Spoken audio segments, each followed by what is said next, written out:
Hello, everybody. It's pretty refreshing to look out at a public meeting and there are actually people looking back at me. You don't know how special and unusual that is. So welcome to the Orange Avenue public hearing.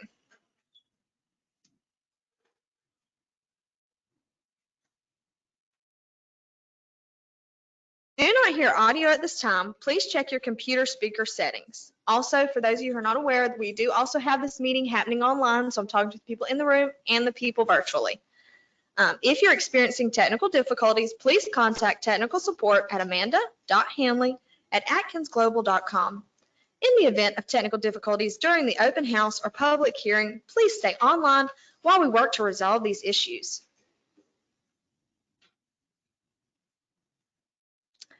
My name is Iris Waters, and I will be moderating this public hearing for the State Road 371-373 Orange Avenue PD&E study. On behalf of the Florida Department of Transportation, thank you for your interest in this study. I'm the FDOT project manager for this PD&E study and will be overseeing the in-person hearing location at the Family Worship and Praise Center in Tallahassee, Florida. I'm being supported by representatives of the Florida Department of Transportation and consulting team. We would also like to take a moment to thank any elected officials who are in attendance for tonight's public hearing. We appreciate your interest and involvement in this project, and we'll now turn your attention to the narrated public hearing presentation. We also have these speaker cards kind of hovering around, so if you have any of those, please feel free to pass them up front, and we'll be sure that you get your opportunity after the presentation. Thank you.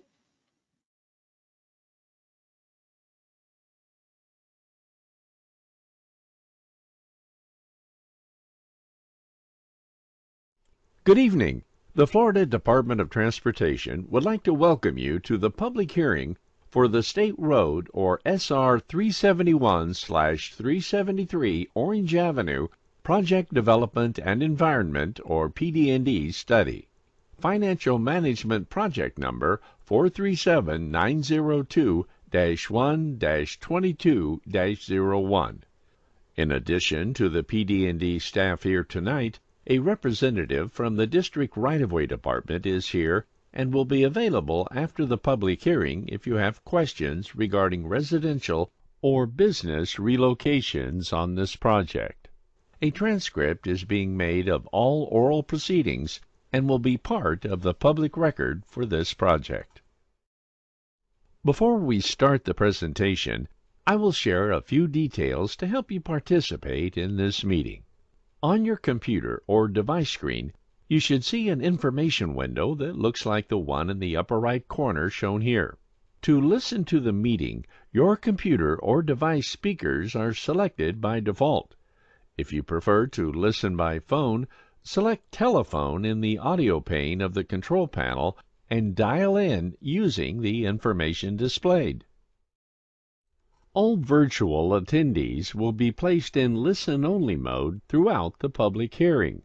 At a later date, we will provide responses to written comments that were submitted during online registration and those submitted at the in-person venue. The comment period begins as soon as the presentation has ended. Verbal comments from the in-person meeting will be addressed first. Verbal comment requests submitted during online registration will be addressed second. Providing verbal comments using GoToWebinar is simple. First, you must request to speak when registering to attend. During the comment period, the organizer will call your name that you provided at registration and unmute you. If the microphone icon is green, you are ready to make your comment. If the microphone icon is orange, you will need to click the microphone icon once, and it will notify you that you are unmuted, and then you can provide your comment. Again, you will not be on camera at any time if you join online. During the public comment period after the formal presentation, in-person participants will be called upon to speak first, followed by the virtual online speakers who wish to speak. A recording of the webinar will be available at the project website 3 days after the hearing. You can also call the project manager after the public hearing to request additional project information. Prior to the public hearing, draft engineering and environmental documents were made available for public review at the Dr. B.L. Perry Jr. Branch Library since June 29, 2021, and will continue to be available through August 9, 2021. Draft documents will be available for review at the Dr. B.L. Perry Jr. Branch Library on Tuesdays and Thursdays from 11 a.m. to 8 p.m., Wednesdays and Fridays from 10 a.m. to 6 p.m., and Saturdays from 10 a.m. to 4 p.m. Individuals who would like to view the documents should call the library at 850-606-2950 or email Ms. Mary Douglas at douglasm@leoncountyfl.gov. You may also view project documents tonight at the in-person public hearing. The purpose of this public hearing is to share information with the general public about the proposed improvement, its conceptual design, all alternatives under study, and the potential benefits and disadvantages pertaining to social, economic, and environmental impacts upon the community. The public hearing also serves as an official forum, providing an opportunity for members of the public to express their opinions regarding the project. There are three primary components to tonight's hearing. First, the open house, which occurred prior to this presentation, where you were invited to view the project displays and to speak with the project team and provide comments in writing or to the court reporter. Second, this presentation, which will explain the project purpose and need, study alternatives, potential impacts, both beneficial and adverse, and propose methods to mitigate adverse project impacts. And third, a formal comment period following this presentation, where you will have the opportunity to provide oral statements, or those at the in-person location may provide comments directly to the court reporter or in writing. This PD&D study has been conducted by FDOT District 3 in compliance with all applicable federal environmental laws and pursuant to 23 U.S.C. Section 327 and the implementing MOU between FDOT and FHWA signed on December 14, 2016. The FDOT Office of Environmental Management in Tallahassee is the approving authority. This hearing is being held to provide you with the opportunity to comment on this project. This public hearing was advertised consistent with the federal and state requirements shown on the slide. Public participation at this hearing is encouraged and solicited without regard to race, color, national origin, age, sex, religion, disability, or family status. Persons wishing to express their concerns about Title VI may do so by contacting either the Florida Department of Transportation District 3 office or the Tallahassee office of the Florida Department of Transportation. This contact information is also provided in the project handout.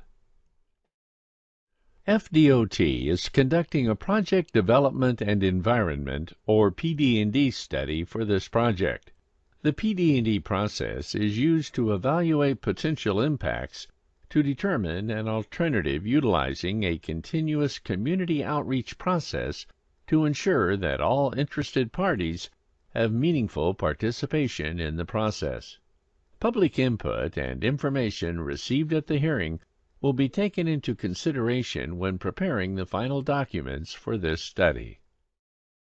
The study limits extend from SR 263, Capitol Circle Southwest, to SR 61, South Monroe Street, 4.35 miles. Segment 1 occurs from SR 263, Capitol Circle Southwest, to South Lake Bradford Road. Segment 2 occurs from South Lake Bradford Road to Cypress Lake Street, and Segment 3 occurs from Cypress Lake Street to SR 61 South Monroe Street. The proposed improvement involves widening Segment 1 from a two-lane undivided roadway to a two-lane divided roadway with multimodal improvements, widening Segment 2 from a two-lane undivided roadway to a four-lane divided roadway with multimodal improvements, and widening Segment 3 from a two-lane/four-lane undivided roadway to a four-lane divided roadway with multimodal improvements. The purpose of this study is to address the capacity and safety issues, enhance mobility, improve traffic circulation, and provide pedestrian and bicycle connectivity on SR 371/373 Orange Avenue from SR 263 Capitol Circle Southwest to SR 61 South Monroe Street. Project needs. The projected level of service, or LOS, in year 2025 and year 2045 without any proposed improvements is LOS F, below the FDOT target LOS for Orange Avenue. The existing corridor lacks bicycle, sidewalks, and shared use paths connectivity. The corridor has a crash rate significantly higher than the statewide averages for similar facilities.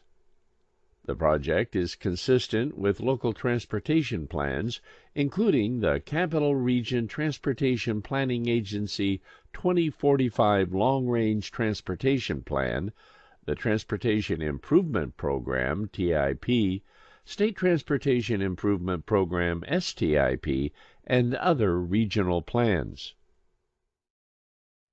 No build alternative and a build alternative were evaluated as part of this PD&D study to meet the project purpose and need, as well as minimize impacts to the natural and built environment within the study area.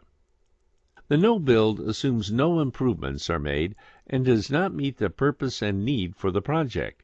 However, it does provide a baseline condition against which to compare and measure the effects of the build alternatives. The build alternative was developed as a result of a feasibility study that evaluated widening from the left, right, and center of the existing alignment. The analysis resulted in a best fit alignment, which was adopted into the PD&D study for further analysis. Segment 1 has sufficient right-of-way to accommodate the proposed roadway improvements.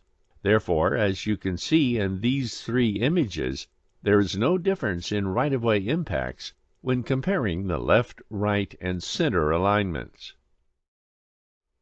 Segment 2 will require right-of-way acquisition, and therefore a difference in impacts is slightly visible when comparing left, right, and center alignments. In the three images to the right, the yellow line represents anticipated proposed right-of-way, and the red line represents the existing right-of-way limit. The left alignment shifts slightly to the north, and the right alignment shifts slightly to the south.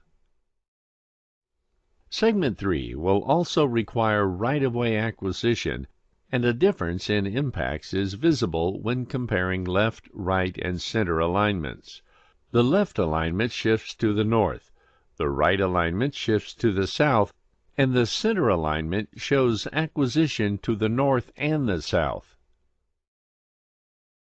The best fit alignment resulted from the feasibility study. The feasibility study identified the number of lanes required for the corridor based on the results of the traffic study. From there, 2 typical sections and 3 project segments were developed. Further analysis of the engineering needs and environmental components demonstrated that a combination of the left, right, and center alignments was preferred to minimize impacts to adjacent sensitive resources throughout the corridor.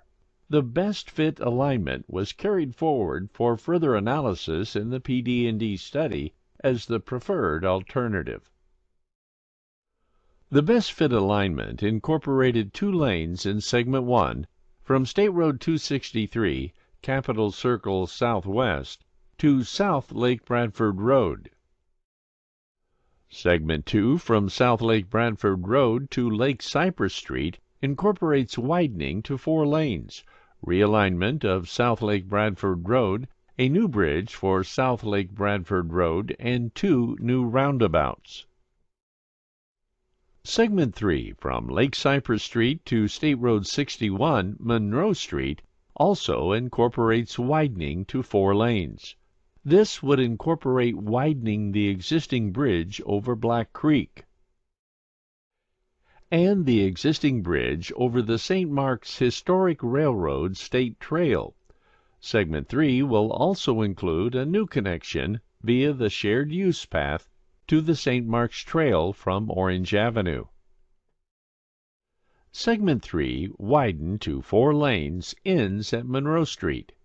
Based on the traffic analysis conducted during the feasibility study, the preferred alternative would improve traffic operations from a level of service F to a level of service D. The typical section from SR 263, Capitol Circle Southwest, to South Lake Bradford Road consists of a 2-lane divided roadway with 11-foot travel lanes, a 33 and a half-foot raised median, 4-foot outside shoulders, a 12-foot shared use path on the north side of the corridor, and a 6-foot sidewalk on the south side of the corridor within existing 100 feet right-of-way. The typical section from South Lake Bradford Road to SR 61, South Monroe Street, consists of a 4-lane divided roadway with 11-foot travel lanes, a 22-foot raised median, a 12-foot shared use path on the north side of the corridor, and a 6-foot sidewalk on the south side of the corridor within the existing and proposed 104 to 107-foot right-of-way. Segment 3, between Cypress Lake Street to SR 61 South Monroe Street, includes the typical section of SR 371/373 Orange Avenue Bridge over Black Creek, bridge number 550037, which consists of a 4-lane divided roadway with 11-foot travel lanes, 19-foot raised median, 1-foot and 6-inch inside shoulders, a 12-foot and 2-inch shared use path on the north side of the corridor, and a 6-foot and 2-inch sidewalk on the south side of the corridor. Segment 3, between Cypress Lake Street to SR 61 South Monroe Street, includes the typical section of SR 371/373 Orange Avenue Bridge over the St. Mark's Trail, bridge number 550171, which consists of a 4-lane divided roadway with 11-foot travel lanes, 19-foot raised median, 1-foot and 6-inch inside shoulders, 6-foot shoulder on the north side of the bridge, and a 5-foot and 2-inch shoulder and 6-foot sidewalk on the south side of the bridge. An important element of this PD&D study was to evaluate the potential project impacts and benefits. A wide range of environmental resources were evaluated, including various social, cultural, natural, and physical features. Engineering and traffic factors were also considered. One of the unavoidable consequences on a project such as this is the necessary relocation of families or businesses. On this project, we anticipate the relocation of 2 residential properties and 6 businesses.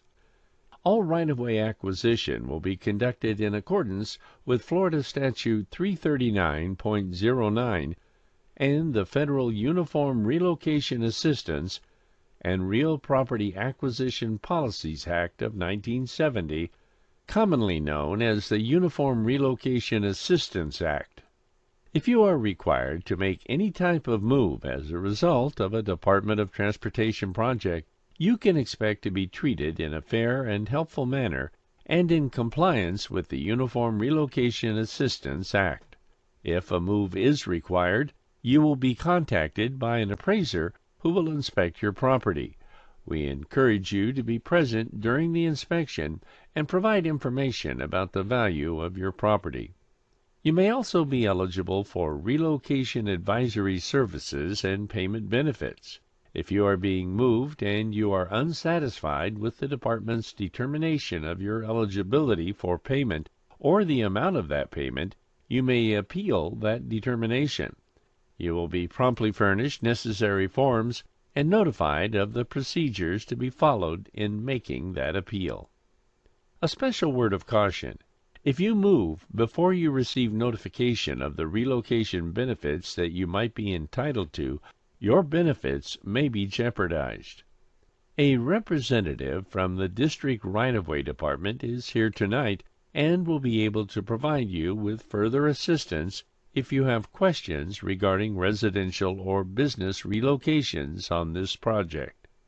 This slide illustrates the impacts for the preferred alternative. Impacts relating to social, parcels impacted, and business and residential relocations. Cultural, archaeological sites, historic resources, park and recreational land, and Section 4F.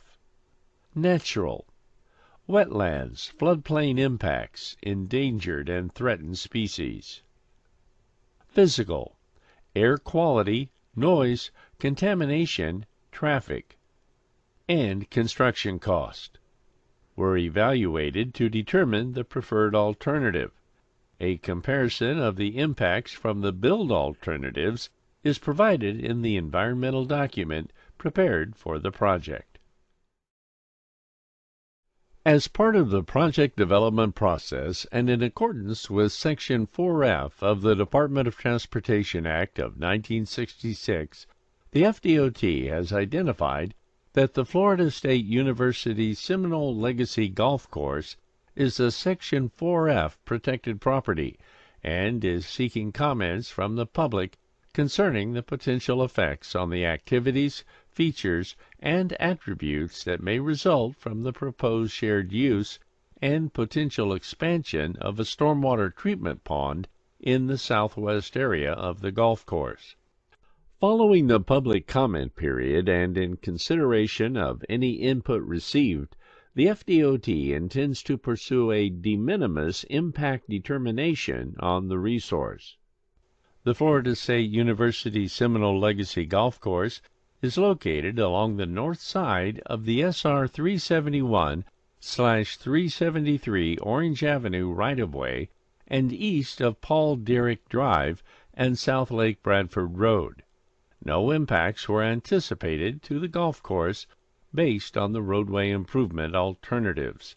However, the FDOT is interested in using an existing pond located in the southwest area of the golf course as a potential pond location for stormwater improvements. Because the FDOT would need to obtain a drainage easement for the pond, the easement would constitute a Section 4F de minimis use of the golf course property. This graphic shows the pond proposed for shared use. Access Classification 3 allows for full median openings to be spaced 2,640 feet apart and directional median openings spaced 1,320 feet apart. Signalized intersections can be located 2,640 feet apart. The preferred alternative will result in 9 directional median opening deviations, including SR 263 Capitol Circle, 4100 Orange Avenue, Eisenhower Street, Saturday Street, Paul Derrick Drive / County Road 2205, South Lake Bradford Road, Stuckey Avenue, Potsdamer Street, and Florida Agricultural and Mechanical University Development Research School driveway, and 6 full median opening deviations, including SR 371 Lake Bradford Road / Lake Henrietta Street, County Road 2203 / Spring Hill Road, Pasco Street, Wanish Way, SR 363 South Adams Street, and SR 61 South Monroe Street. This graphic represents the delivery process for a project, beginning with the feasibility phase and ending with the construction phase. This project is funded only for the design of Segment 3. Funding for the design, right-of-way, and construction for each project segment varies over time. Only the design of Segment 3 is funded within the next 5 years, occurring in 2022. Thank you. That concludes the formal presentation.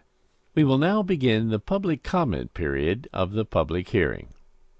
The next step is to incorporate your input on this public hearing into our decision-making process. After the comment period closes and your input has been considered, a decision will be made and the final PD&D document will be sent to the FDOT Office of Environmental Management, which, based on the Memorandum of Understanding signed with the Federal Highway Administration on December 14, 2016, has approval authority on this project, granting location and design concept acceptance.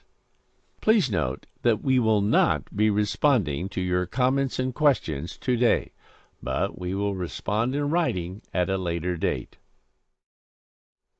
Anyone desiring to make a statement will now have an opportunity to do so. There are multiple ways you may provide your comments tonight, written or verbally or online.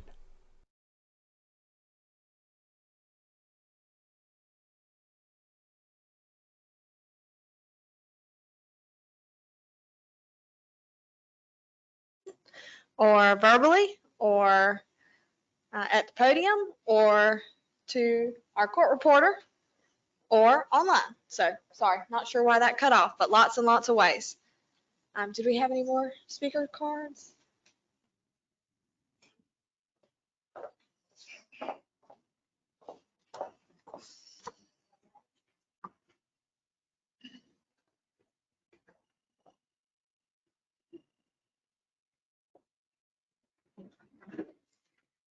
Okay. Good? Good. We'll now call upon the in-person participants who have requested to speak. As I call your name, please step up to the microphone and state your name and address before making your comment. If you represent an organization, municipality, or other public body, please provide that information as well. We ask that you limit your comment to 3 minutes. So, speaker number 1 is Dr. Clark. Yes, sir. Okay, speaker number 2 is Mr. Alan Hill. Perfect. Thank you. Good evening, everybody.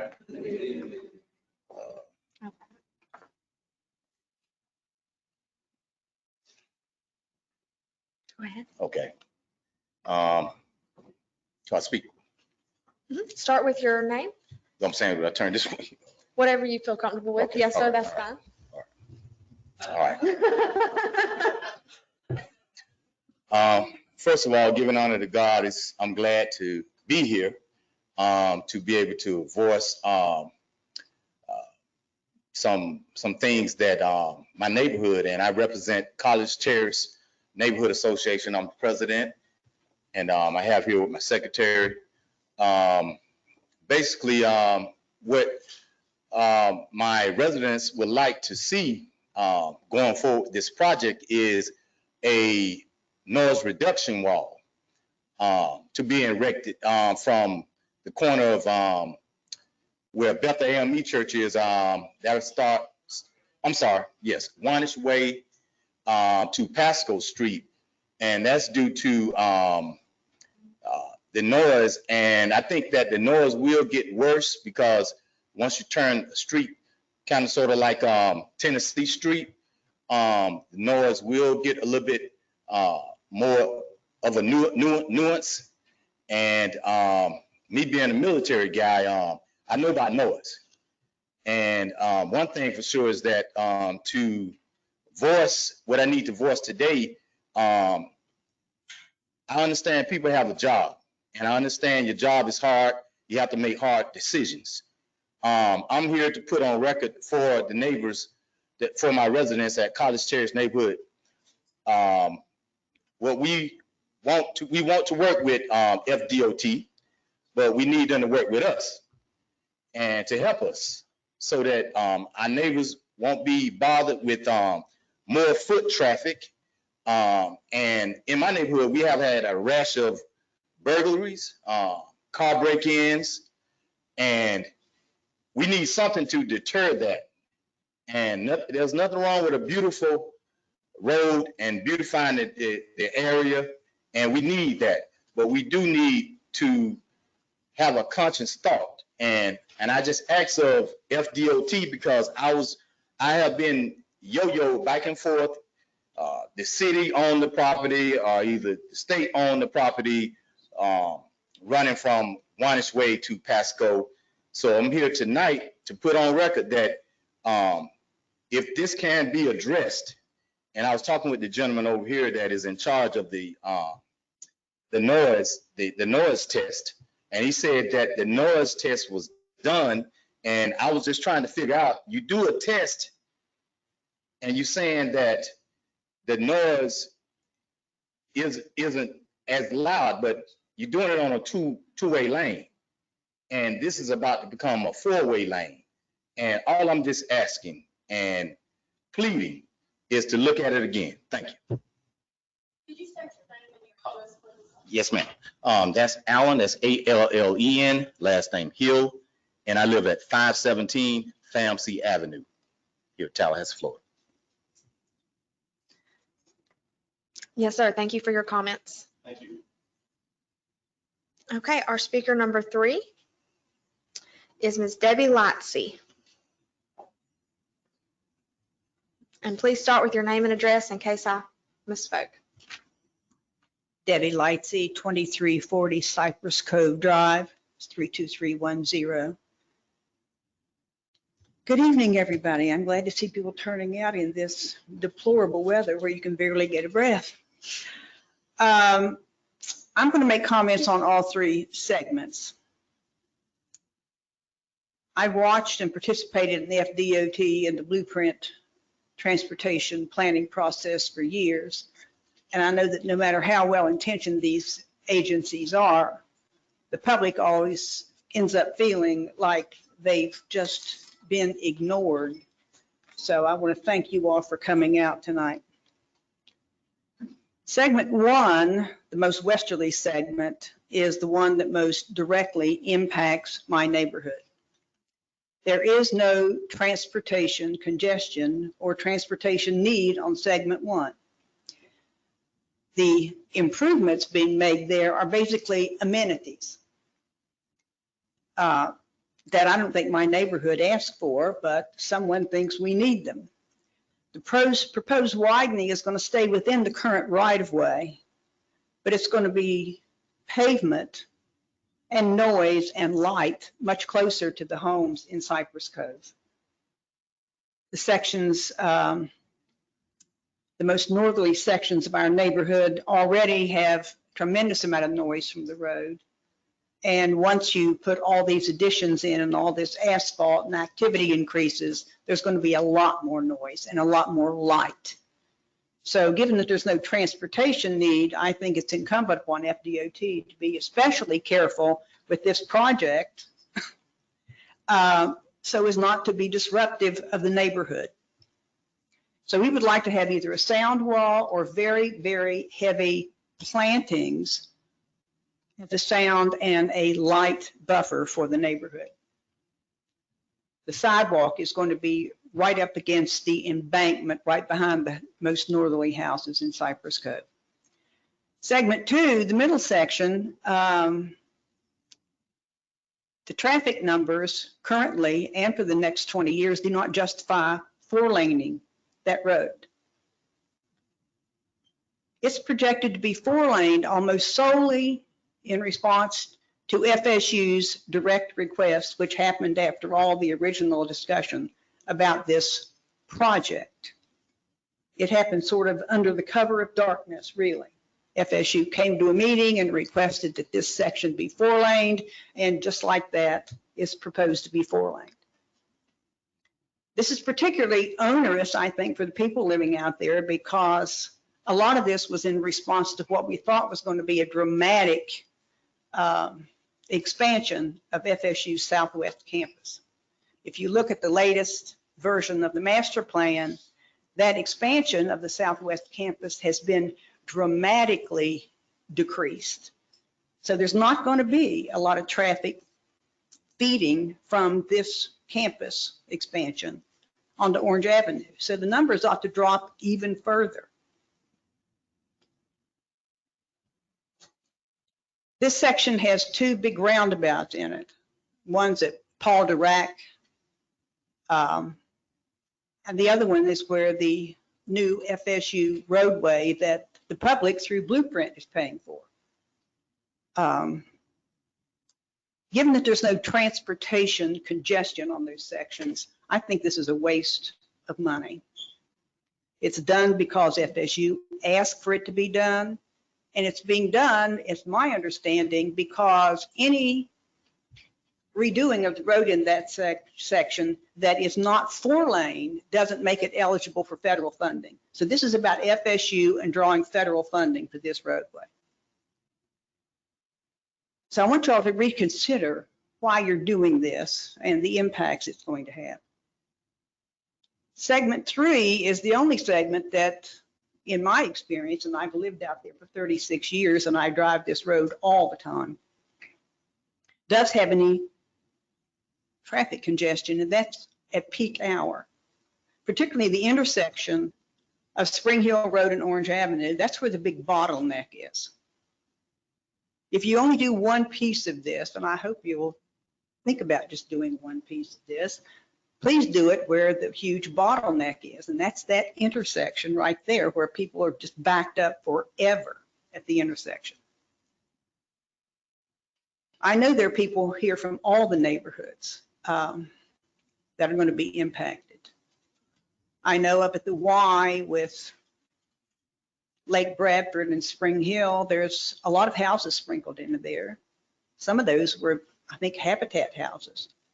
And that road's going to lay just right up against them. So I really hope that somebody is going to be listening, and this is not just the standard, we're going to give you a chance to speak and then we're going to ignore you. So Yes, ma'am. that's all I've got to say, and I hope that you will listen to all these folks who are here. Thank you very much. Okay.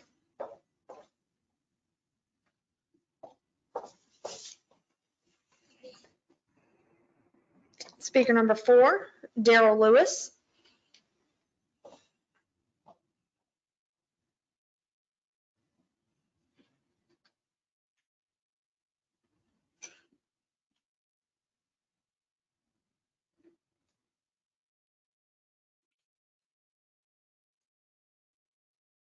Good evening, everyone. My name is Daryl Lewis, D-A-R-R-E-L-L. Address is 2741 Kennedy Drive. First, giving honor to God. This is my first event that I've been to, so here we go. The concerns that I had that I want to draw attention to, namely impact mostly the intersection that will be created for Lake Bradford, Orange Ave, the signalized intersection. That strip from that intersection going west onto the roundabout, a lot of the southern homes are now going to be all restricted to right turn only, exiting their homes, me included. That will require, of course, you need to go to the left. You have to turn right down to the intersection before turning around. That also includes if you're coming home from work, like I do, from FDOT. From the east side, I'll now have to go past my home, down to the roundabout, just to make it home. namely the intersection, the street, I think it's Lake Palm Drive. They're the closest to the rightmost intersection, but if they want to turn left into their home coming from the west, they have to go the farthest, make it to the roundabout just to turn around to get into their home. One thing that I can see happening at night when there's very little traffic, there's going to be a high, shall we say, persuasion for those to, instead of going all the way down to the roundabout, instead just saying, there's no cars coming, and go on the wrong side of the road just to make it to their home because it's the path of least resistance. Of course, which could be dangerous if there are anyone out walking. They may not see them because they're trying to hurry to get into their home as opposed to driving all the way down, what, a quarter mile or so? And that would be a concern to me, as well as just making that entry and exit from your home just restrictive the way it is, designed as it is now. And the second thing is that that signalized intersection. When you look at the map, it shows that there will be some right of way that would need to be claimed by FDOT. That goes directly over that gas station. That gas station is gone. There are plenty of residents that live right across the street that go to the gas station to purchase whatever it is that they may need to. If that's where they go because they don't have cars or any other means of decent transportation, they now have to go further. If they do have transportation and they go to the gas station to save gas or wear and tear on their vehicle, they may now have to use their vehicle to go elsewhere or walk further if they still wish to not drive. Those are the main concerns that I have as far as the design. Hopefully that can be reconsidered. I understand the limitations, but there can be other solutions that are put in place to help mitigate those inconveniences and the total elimination of the gas station that some people really use for convenience or necessity even. Thank you. Yes, sir. Thank you.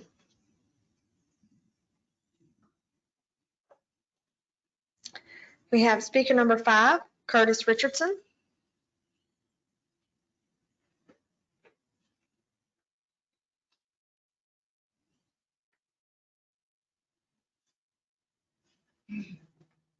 And thank you for your patience as we try our best to sanitize and be healthy. I'm Curtis Richardson. My address is exempt from public record, but it is on the speaker card. I am here for representing two groups. One is the Tuskegee Neighborhood Association. I've lived on the south side of Tallahassee in the Tuskegee neighborhood for 25 years now. My wife and I built our home there and have raised our children there. And I'm also here as a member of the City Commission and a member of the Capital Regional Transportation Planning. I thought, what was, were you telling, was I? Oh, okay, I got you. I'm sorry. And have been a member of the Capital Regional Transportation Planning Authority for several years now. And I can tell you, I am in favor of this project. I'm glad that you all have turned out, and there will be lots of opportunities to give feedback. This is the PD&E section, portion of the plan for the widening of Orange Avenue. This is one of the few major east-west corridors on the south side of Tallahassee. And I can tell you, in the 25 years that I've lived where I live, traffic has become horrendous. During football games, traffic is directed from Lake Bradford Road to Orange Avenue, and we can hardly get out of our neighborhood during that time, and during peak times of the day, even on a Saturday. And so the widening is appropriate, it's needed. We need this infrastructure in place to encourage development on the south side of town, something that we've needed for a long time. And in order to do that, you have to have infrastructure, transportation infrastructure, pedestrian infrastructure, walking paths to accommodate that kind of traffic. So as we move forward, I encourage everyone to continue to be involved in this process. And I'm concerned in particular for the neighborhoods along the route. Mine included College Terrace, Liberty Park, and I've been working to try to get a crossing at Liberty Park because I'm afraid that somebody is going to get hurt going from Liberty Park to that gas station. It hasn't happened, and God forbid that it does, but we're working on that, trying to get a crossing there because people go from Liberty Park to the bus stop and to the gas station. I see them walking across that thoroughfare all the time. And so that's where we are. This is a need, and it wasn't just FSU, Debbie. There were others of us who have advocated for this widening, but we don't want to see it have a negative impact on any of our neighborhoods or businesses, but it is necessary as an infrastructure improvement for the south side of Tallahassee. Thank you all so much. Thank you for your comment.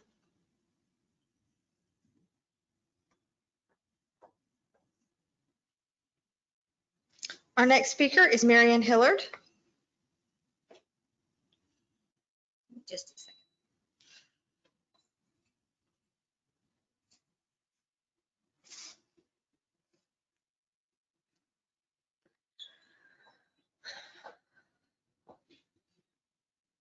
Good evening, everyone. My name is Marion Hilliard. I live at 425 West Orange Avenue at the corner of Orange and Wanish Way. Our home has been there since 1957.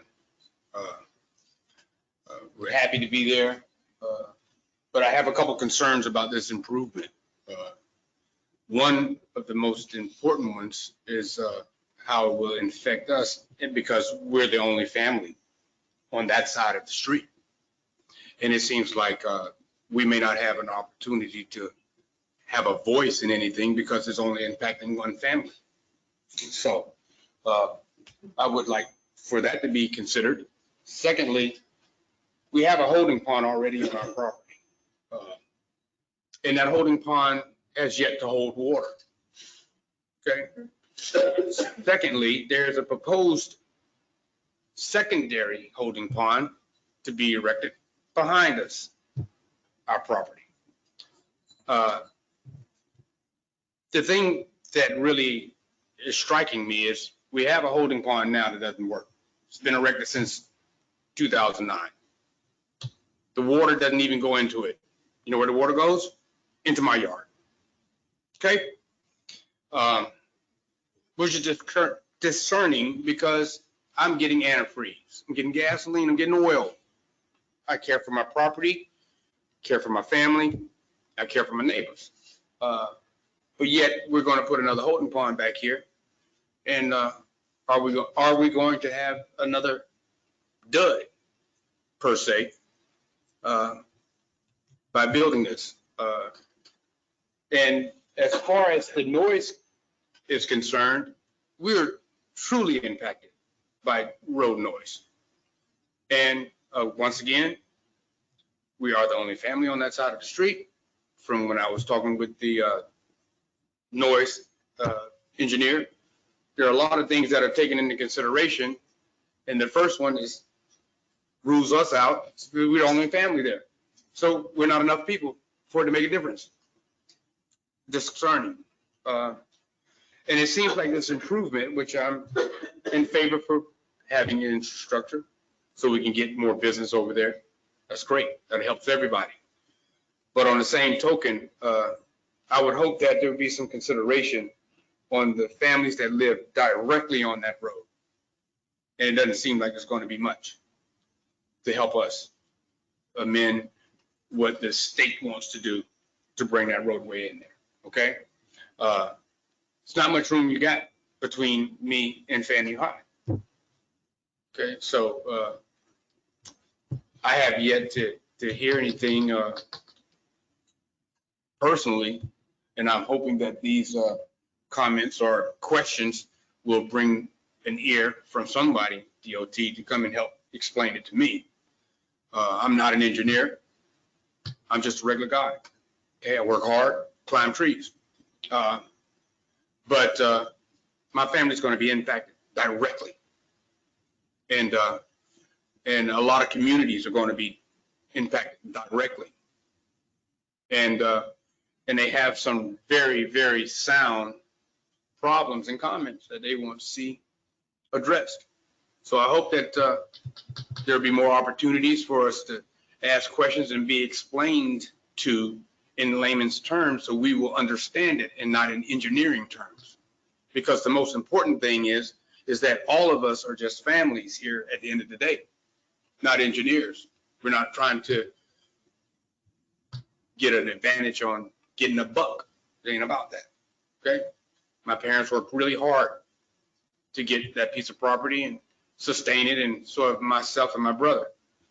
So I would just hope that some consideration would be taken into as far as this holding pond situation, because it's going to back up right up against our property. And in the front side, the widening of the road, and you already have a holding pond on my property. So I'm just trying to figure out where's all this water when there ain't none in the holding pond. Okay, thank you very much. Thank you. There's one more. Renee Rollins.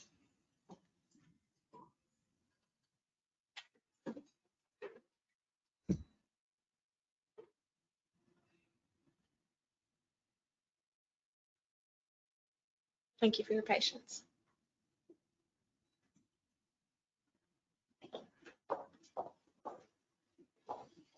Hi, my name is Renee Rollins. My address is 516 West Orange Avenue. I own World Class Academy of Beauty. It's a beauty career. It's an institution with national accredited school. My concern is the noise also, because we're an educational facility. So, you know, they study, read, and we have night and day classes. I want to just be assured that, I love the way things are going to look. That's not my concern, because I think it is well needed. My concern is the city, the county giving us enough time to, if they're going to put us somewhere else, are we going to have enough time for our accrediting agency to approve the facility and everything? Because we can't just up and move, you know, being a national accredited school. So my main concern is the noise. And if we have to leave or be relocated, is, you know, are they going to give us adamant enough time so that we can get approvals and everything else to still hold our training center? Okay. Thank you. Yes, ma'am. Thank you. Do we have anyone else that would like to speak? Yes, ma'am.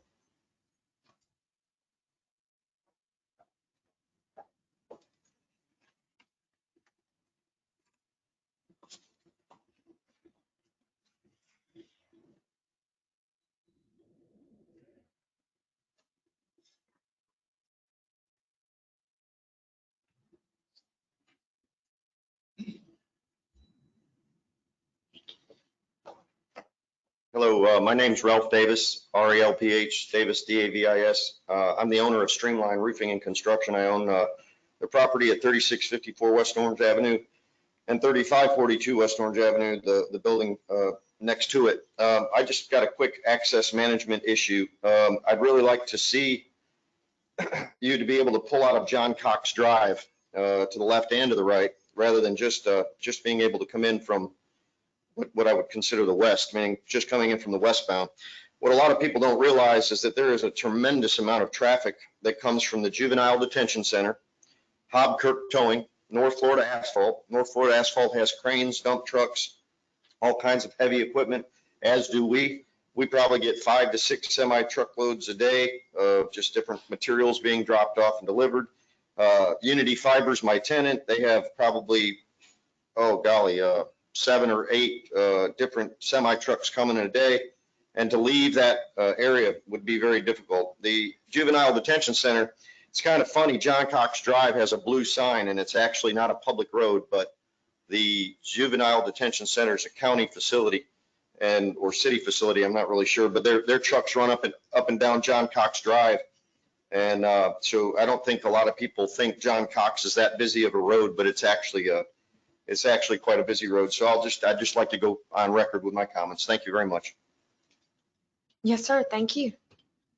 Do we have anyone else here that would like to speak?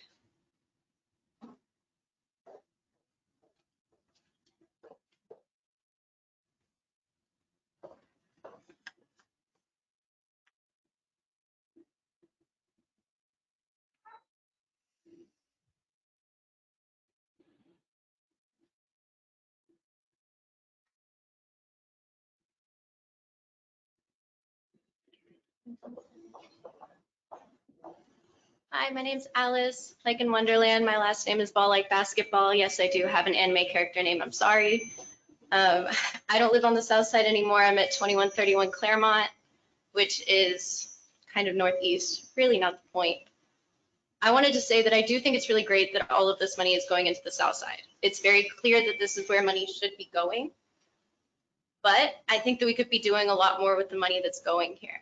And I'm an FSU graduate. I'm in the graduate program, and I think it's absolutely ridiculous that FSU is being pulled into this whatsoever. If there could be one section of town that is not dominated by FSU, it should be this area where FAMU is. They should be having a lot more say in what happens here and in the directions with where the medians, where they're going to have breaks for people to turn. FAMU should be consulted on this because FAMU students use this area more. FSU shouldn't have been brought into this. I understand that there's a golf course here. Do we really need another golf course? Do we really care what happens to the golf course? I don't, and I'm a student. If we're gonna spend $125 million, right? That was what the estimate was. Couldn't we be doing more on the south side with that money? Couldn't we be doing more to help the people that live here, not the students that are coming here for 4 years and then leaving? And if we're talking about a project that isn't gonna be done for another 10, 15 years, these students aren't even gonna be here. Why are we really concerned with them? Why does their traffic pattern matter that much? We should be looking at the traffic pattern for the people that live there. I just think if we're going to spend a bunch of money in that area, it should go to the people in that area. It shouldn't be focused on college students. We don't matter as much as this town seems to think that we do. And that money could do a lot more on the south side. I've been watching so many businesses go under. There used to be Winn-Dixie's and actual places to get groceries. Those went away. It's hard to do a lot on the south side, and that's just not fair. This money could be going to fixing up those areas so that people want to move in there, not looking at roads that aren't that big of a deal right now. We can be looking at actual buildings. And also, there's a community garden that FAMU has over here that did not get mentioned, but FSU golf course got mentioned. FAMU has a community garden. How are you supposed to care about your community if you don't have places to care for it? And if people want to come and talk about building things, not talk about the things that you've already built there, that your community has built there. I'm just saying, as an FSU student, can we please just shut up about FSU when it's not even on the side of the town? And can we focus on the people that actually live here? Everyone that has come up today and said something that is from this area, it's important to them. They matter so much more than the college students. And the fact that all that they can do is come here, say a couple of words, and have you guys ignore them, which, let's be real, that's probably what's going to happen, is ridiculous. They matter. Their voices matter. And the money could be going to so much more for them. And instead, they're given a 3-minute timer just to be ignored.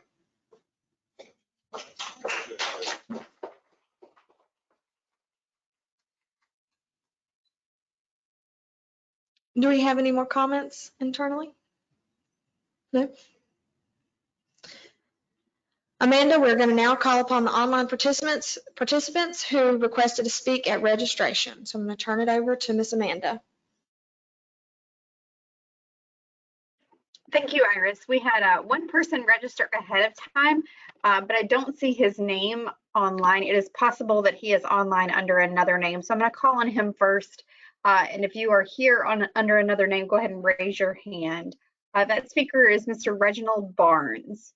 Mr. Barnes, if you are online under a different name, if you'll use the raise your hand function, like shown on the screen, I will go ahead and unmute you and call on you.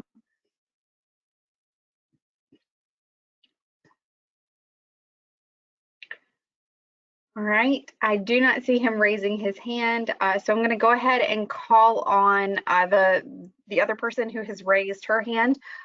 This is Miss Kira Shibley or Shibley. Kira, I'm going to go ahead and unmute you. And if anyone else is interested in making a comment, please go ahead and raise your hand and I will call on you after Kira speaks. Kira, I have unmuted you, but you are showing as self-muted. If you would like to speak, please unmute yourself.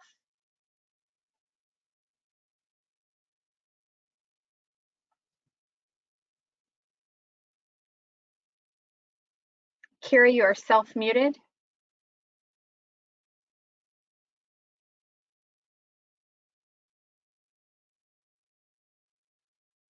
All right. Is there anyone else who would like to speak? If you are interested in speaking and you are joining us online, please use the raise your hand function in your control panel as it's shown on screen. I'll give you guys a couple of more minutes.